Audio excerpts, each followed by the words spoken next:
Our top story tonight, a string of suspicious deaths around the city yesterday. Law enforcement is investigating after 5 bodies were found, 4 of which were just a mile apart. 17's Perla Shaheen spoke with neighbors and tells us what they saw. There were 4 dead bodies found here in Oildale and 1 in East Bakersfield just yesterday afternoon. Law enforcement won't tell us exactly what happened, but here's what neighbors had to say. It was a deadly Friday afternoon. 5 bodies found dead, leaving more questions than answers. And bodies are just dropping left and right.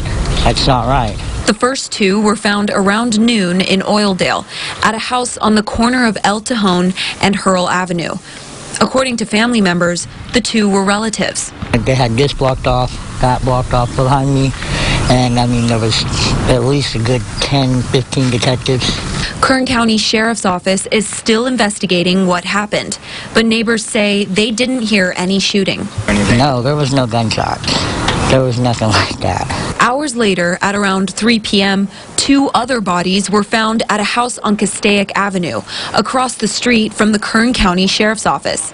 One neighbor says her fiance was building a fence outside at that time. He was in the backyard and he heard a lady screaming, so he came out to the front yard and he saw a blonde pacing back and forth in front of our house screaming for help. These bodies were found about 1.5 miles away from the first 2, but KCSO says these deaths are not related. Neighbors speculate it was a murder-suicide, but we still have no confirmation from KCSO. And they said that there was a man who killed himself as well as somebody else. Then there was a 5th death in Bakersfield, near the Walmart on East Brundage Lane at around 7 p.m.